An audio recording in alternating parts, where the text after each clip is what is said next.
పిల్లలకి స్కూల్ పాఠశాలైతే పేరెంట్స్‌కి స్కూల్ పేరెంట్స్‌శాల.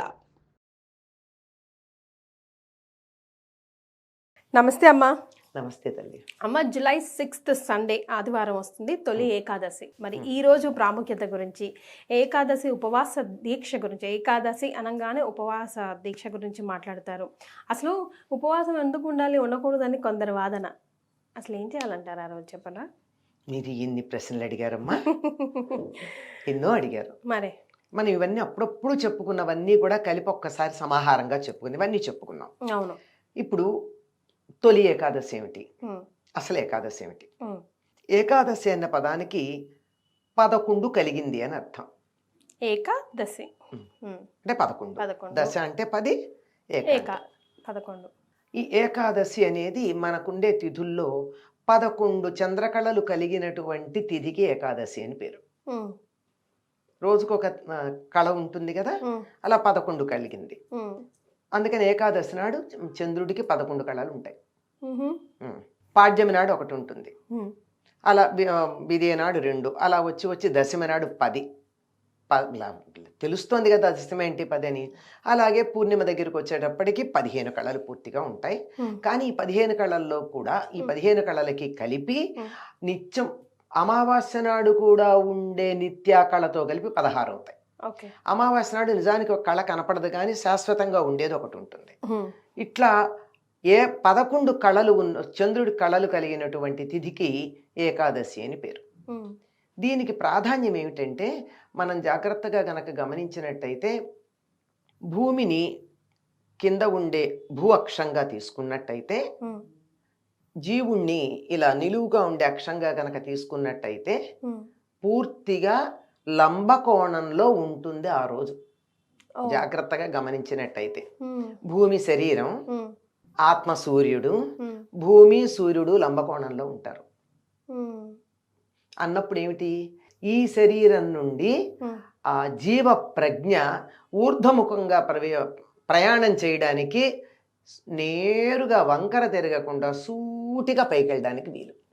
కనుక ఆనాడు ఏది చేసినా మన ఊర్ధ్వముఖ ప్రయాణం తేలిగ్గా, హాయిగా, సుఖంగా సాగుతుంది. ఈజీగా డెస్టినేషన్కి చేరువేస్తుంది. పైగా ఏకాదశి అంటే 11 కదా, ఆ రోజు 11 ఇంద్రియాలు ఏకోన్ముఖంగా ఉంటాయి. 5 జ్ఞానేంద్రియాలు, 5 కర్మేంద్రియాలు, వీటి మీద పెత్తనం చేసే మనస్సు ఈ 11 ఒకే మార్గంలో ప్రయాణం చేస్తాయి ఉంటాయి. అంటే సాధారణంగా ఇప్పుడు నేను మాట్లాడుతున్నాను అనుకో, మాట్లాడుతూ ఉన్నప్పుడు పక్కన ఏదన్నా వినపడితే నా చెవి అక్కడికి ఎడుతుంది, నోరు మాట్లాడుతోంది, ఎదురుగా నువ్వు వేసుకున్నటువంటి వస్త్రం ఏ రంగులో ఉంది అని కన్ను చూస్తోంది కదా. అన్ని సందర్భాల్లోనూ మనం గమనించాం. అప్పుడప్పుడు ఇలా 5 ఇంద్రియాలు వాటి ఇష్టం వచ్చినట్టు ప్రయత్నం చేస్తూ ఉంటాయి. కనుక ఒక దాని మీద మనకి కేంద్రీకరణ ఉండదు. కానీ ఏకాదశి నాడు ఏ పని చేసినా 11 ఇంద్రియాలు ఏకోన్ముఖంగా ఉంటాయి. అందువల్ల ఆనాడు జాగ్రత్తగా కాస్త దైవధ్యానం లాంటివి చెయ్యండి. మిగిలిన రోజుల్లో చేసిన దానికన్నా ఎక్కువ ఫలితం ఉంటుంది, వేగవంతంగా ఉంటుంది, ముందుకెళ్ళడానికి వీలవుతుంది అని పెద్దలు మనకి చెప్పారు. అందువల్ల ఏకాదశికి అటువంటి ప్రాధాన్యం ఉంది. ఏకాదశికి హరివాసరం అనే పేరు కూడా ఉంది. అంటే హరివాసరం అంటే దానికి ఉన్న పర్యాయ పదం. హరివాసరం అంటే అర్థం ఏమిటి?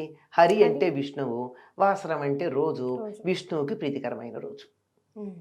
నిజానికి శివుడికి కూడా ప్రీతికరమైన రోజే.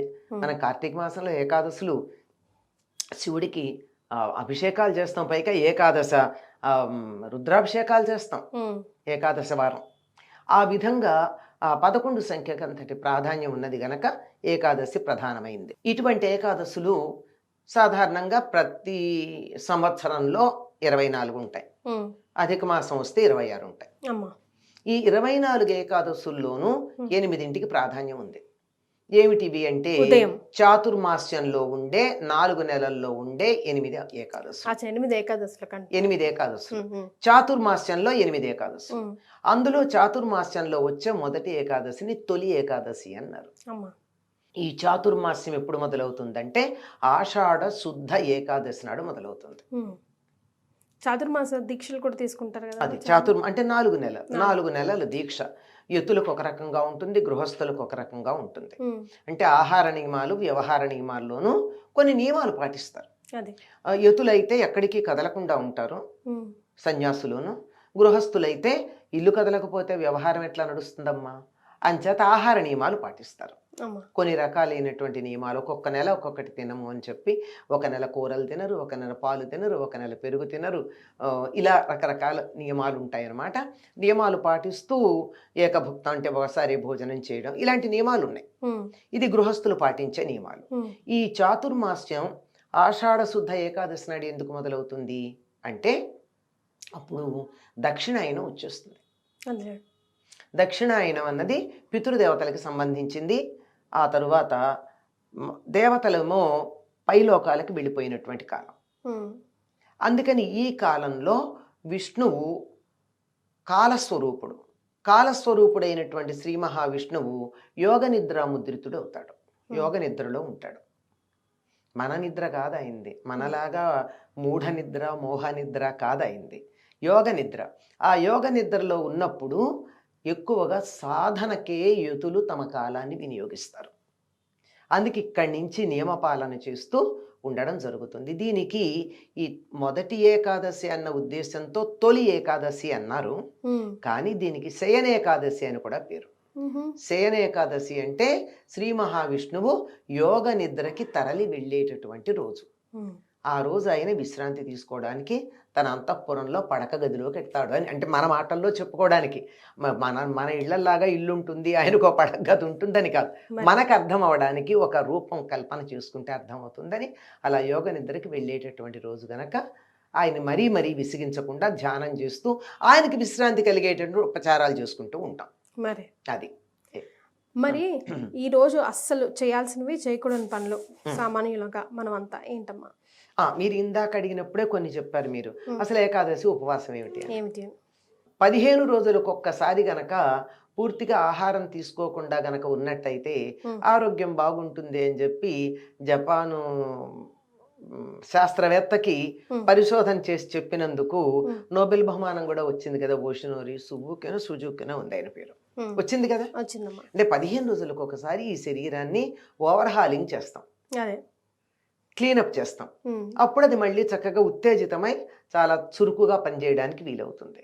అంటే నేనంటూ ఉంటాను, ఎప్పుడన్నా చాలాసార్లు చెప్పాను అనుకోండి, ఇంకొక నోబెల్ బహుమానం తెచ్చుకోదలుచుకున్న వాళ్ళు ఎవరైనా ఉన్నట్టయితే ఈ బయోటెక్నాలజీ అంటారు ఏదో ఆ సబ్జెక్ట్లో, ఏకాదశి నాడు చేస్తే ఎందుకు ఎక్కువ ఫలితం అనే దాని మీద చేసి కూడా తెచ్చుకోవచ్చు. అది వాళ్ళు చెప్పింది కూడా 15 రోజులకు ఒకసారి కదా. మనం ఏకాదశి అనుకున్నాం, అలా పెట్టుకున్నాం. అది ఎందుకంటే శరీరం ఎప్పుడూ కూడా పని చేయించి అలసిపోతూ ఉంటుంది కనుక అప్పుడప్పుడు దానికి విశ్రాంతి ఇవ్వాలి. పగలంతా ఈ శరీరం పనిచేస్తే రాత్రి విశ్రాంతి ఇస్తున్నామా లేదా? అట్లాగే ఈ జీర్ణ వ్యవస్థ అంతా పనిచేయగా దానికి కూడా ఒకసారి విశ్రాంతి ఇస్తే మర్నాడు కొంచెం వేగంగా హాయిగా పనిచేస్తుంది. అది మామూలుగా ఉండేటటువంటి అర్థం. సరే, ఆధ్యాత్మికంగా మనం చెప్పాం. ఉపవాసం అంటే మన వాళ్ళు ఊరికే ఏం తినకుండా ఉండడం, ఫాస్టింగ్ అంటారు, అది కాదు. ఫాస్టింగ్ కాదు. ఉప అంటే సమీపంలో, వాసం అంటే ఉండడం. ఉపవాసం అంటే భగవంతుడికి సమీపంలో ఉండడం. అంటే మనం తినడం మానేసి కూర్చుని నిద్రపోవడం, ఇంకా ఏదో బానే ఉంది కదా పుస్తకాలు చదువుకుందాం, బట్టలు చదువుకుందాం అని చేస్తే కాదు అది. ఆ సమయం అంతా కూడా భగవంతుడికి సమీపంలో ఉండాలి. ఎందుకు అప్పుడు ఉండాలి అని చెప్పారంటే, చెప్పాను కదా, 11 ఇంద్రియాలు ఏకోన్ముఖంగా ఒకే వైపుకు ఉండేటటువంటి కాలం గనక మనం కంటితో చూస్తూ, చెవితో ఇంకేదో వింటూ, మనసు ఇంకేదో ఆలోచన చేస్తూ కాకుండా మనం రామ అన్నామనుకో, మన పంచేంద్రియాలు అక్కడే ఉంటాయి, అప్పుడు ఫలితం ఎక్కువ కదా. అందుకని ఏకాదశి నాడు భగవంతుని యొక్క సమీపంలో ఉండడం అని అర్థం. దానికోసం ఆ రోజే మనం భోజనం చేయకుండా ఉంటే ఉండే సుఖం ఏమిటంటే, వండుకునే పని లేదు, తినే పని లేదు, కడుక్కునే పని లేదు, అరిగించుకునే పని కూడా లేదు. చాలా పెద్ద పని కదమ్మా అరిగించుకోవడం. ఏదన్నా తిన్నాక ఇలా కూర్చుంటే నిద్ర వస్తుంది కదా. నిద్ర రాకుండా ఉండాలి అంటే కొంచెం తక్కువ తినాలి. అసలు మానేయమని చెప్పలేదు, కొంచెం తినమన్నారు. అంటే మన లెక్క ప్రకారం. కానీ ఆరోగ్య దృష్ట్యా చెప్పినట్టయితే 15 రోజులకు ఒకసారి పూర్తిగా మానేయమని వాళ్ళు చెప్పారు. అలా ఉండగలిగితే మంచిది. లేకపోయినట్టయితే ఈ రోజుల్లో చాలామందికి నిద్ర లేస్తే ముందు మంచినీళ్ళ కన్నా ముందు మందులు వేసుకోవడం అవసరం. మరి అటువంటప్పుడు మరి వాటికి తగినట్టుగా ఏదో కొంత ఆహారం. ఉపాహారం అంటే ఇంత మరి ఇంత కాదు, కొద్దిగా శరీరం నిలబడడానికి ఆ మందుకు అడ్డంగా. మరి పూర్వం అనేవాళ్ళు మంచినీళ్ళకి అడ్డంగా ఏదైనా నోట్లో వేసుకునేవారు. అట్లా ఈ మందుకు అడ్డంగా అంతవరకే వేసుకుని పాలు, తేలికగా అరిగేటటువంటి పళ్ళు తీసుకోవచ్చు. తొలి ఏకాదశి నాడు మాత్రం ప్రత్యేకంగా ఆ రోజు నైవేద్యం పెట్టవలసినది, తినవలసినది కూడా చెప్పింది ఏమిటంటే పేలపిండి. పేలపిండమ్మా. మొక్కజొన్నల్ని చక్కగా వేయించి పేలాలుగా వాటిని పూర్వం దంచేవాళ్ళు, ఇప్పుడు మరో రకంగా కూడా మెత్తగా చేసుకోవచ్చు. పౌడర్ దాంట్లో బెల్లం వేసి ఆ బెల్లంతో కలిపి దాన్ని మాత్రమే తిని ఉండేవారు. ఎక్కువ బలం, ఎక్కువ ఎనర్జీ ఇస్తుందేమో. అంతే. ఇంకో నా ఊహ ఏమిటంటే, ఇది నా వ్యక్తిగతమైన ఊహ. అప్పటిదాకా జ్యేష్ఠ పౌర్ణమికి కదా ఏరువాక సాగుతారు. ఏరువాక సాగి అన్ని పొలాలన్నీ దున్ని పెట్టుకుంటారు జ్యేష్ఠ పౌర్ణమికి. ఇప్పుడు దరిదాపుల్లో ఇంకో 15 రోజులు అయిపోయింది ఇప్పటికి. ఇప్పుడు నాటుతారు విత్తనాలు. అందుకని విత్తనాలు నాటడం కోసం తీసినటువంటి వాటిల్లో కొంత ఆహారంగా తీసుకుని మిగిలిన దాన్ని మొక్కజొన్నల్ని నాటుకుంటూ వెళ్ళడానికి తగినటువంటి సమయం కనుక అప్పుడు దాన్ని తినమన్నారేమో అని నేను అనుకుంటా. అది నా వ్యక్తిగత అభిప్రాయం అమ్మ. మన పండగలు, వ్యవహారాలన్నీ కూడా వ్యవసాయంతో ముడిపడి ఉంటాయి. వ్యవసాయం వల్ల మనకు ఆహారం వస్తుంది, ఆహారం వల్ల శరీరం ఉంటుంది, శరీరం ఉంటేనే ఏదన్నా చేయగలం. అంతే కదమ్మా. అంతే.